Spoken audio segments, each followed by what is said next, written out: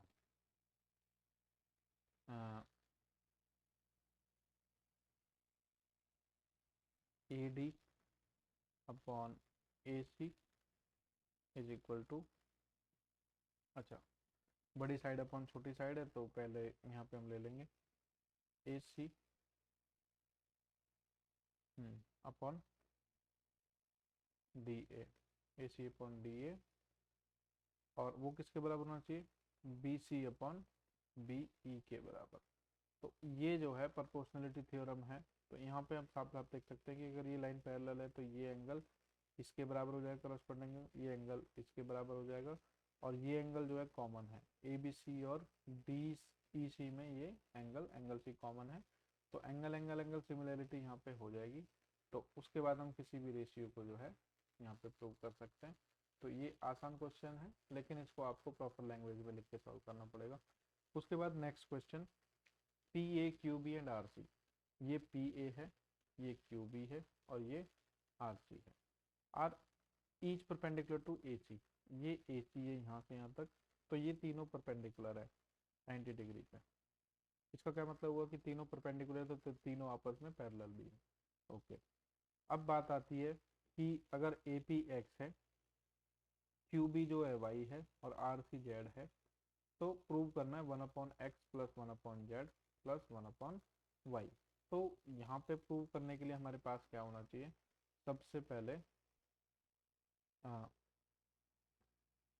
क्योंकि ये लाइन इसके पैरेलल है, अभी हमने यहाँ पे देखा है, तो यहाँ पे क्या हो जाएगा, तो अगर मैं x अपॉन वाई कर दूँ, ठीक है, कहाँ पे, इन पी ए सी, ठीक है, in P A C X upon Y कर दूँ, तो क्योंकि पी ए सी जो है क्यू बी सी के सिमिलर है, यहाँ पे ये क्यू बी सी के सिमिलर हैं, तो X upon Y must be equal to A C upon,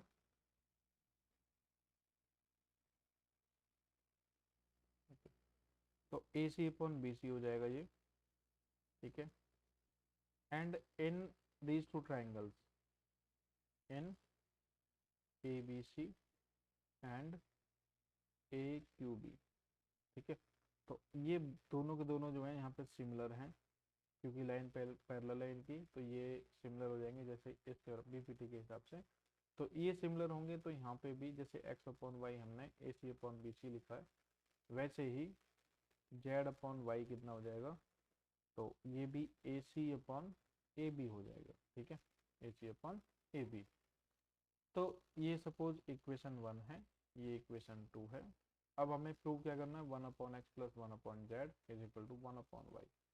तो अगर हम ध्यान से देखें तो इक्वेशन 1 और इक्वेशन 2 अगर इनके रेसिप्रोकल लें, y अपॉन एक्स, तो ये होगा B C upon A C, and यहाँ से y अपॉन जेड लें तो ये ए बी अपॉन ए सी हो जाएगा, ठीक है।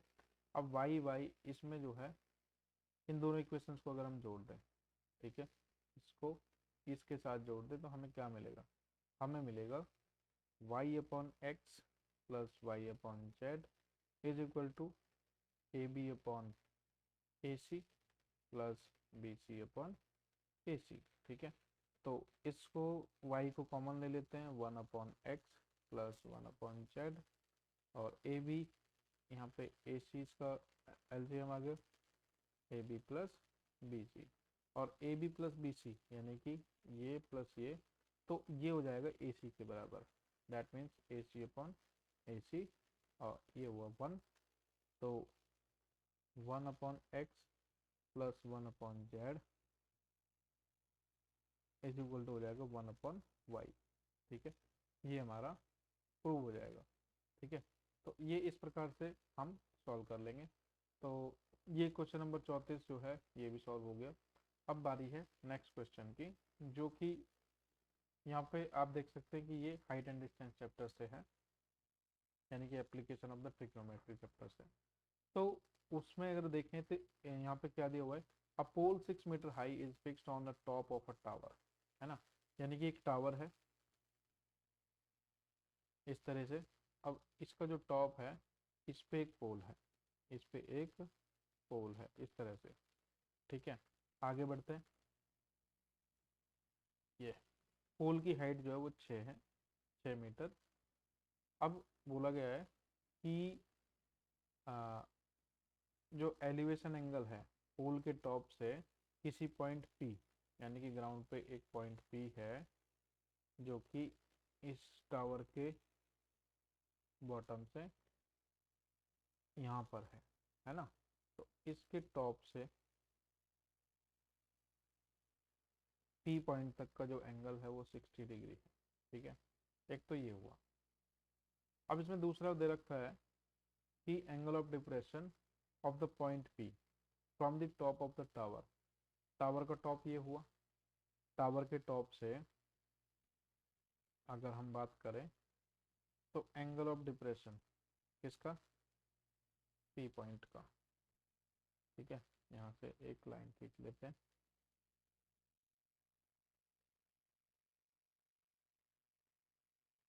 इस तरीके से।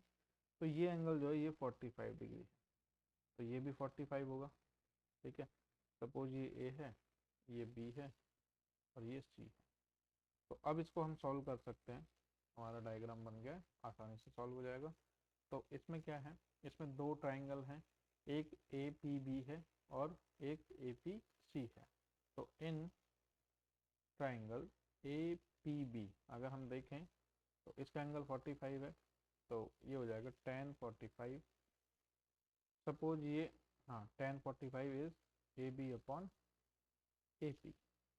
तो यहाँ से हमें क्या मिलेगा कि ए बी और ए पी दोनों ही बराबर हैं, यानी कि ये अगर h है और ये x है तो h is equal to x है।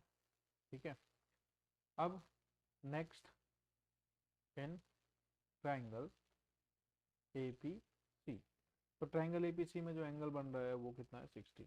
तो tan 60 is equal to 6 plus H upon X. क्योंकि h और x सेम है तो tan 60 विच इज दिस, तो मैं x की जगह h रख लूँगा, ये यहाँ पे मल्टीप्लाई हो जाएगा 6 प्लस h। तो यहाँ से h root 3 minus h is equal to 6 और h कॉमन लिया तो under root 3 minus 1 is equal to 6। इसका रेशनल, इसको जो है h is equal to 6 upon under root 3 minus 1, इसका रेशनलाइजेशन हम कर सकते हैं। ठीक है, तो ये हो जाएगा root 3 plus 1 upon root 3 plus 1। तो a माइनस बी और a प्लस बी यानी कि under root 3 square which is 3 minus 1। तो 3 में से एक गया, 3 में से 1 गया तो 2 बचा यहाँ पे। तो ये हुआ 2 6 रूट 3 प्लस 1। ठीक है, 2 से 6 कैंसिल, यहाँ पे 3 आया। तो हमारा आंसर होगा 3 रूट 3 प्लस 1 मीटर। ठीक है, ये h की वैल्यू है जो कि हमारी x की भी वैल्यू है। ठीक है, तो यही इसमें पूछा था, और तो कुछ नहीं पूछा। हाँ, find the height of the tower and the distance of the point P from the foot of the tower. तो दोनों यहाँ पे आ गए हैं।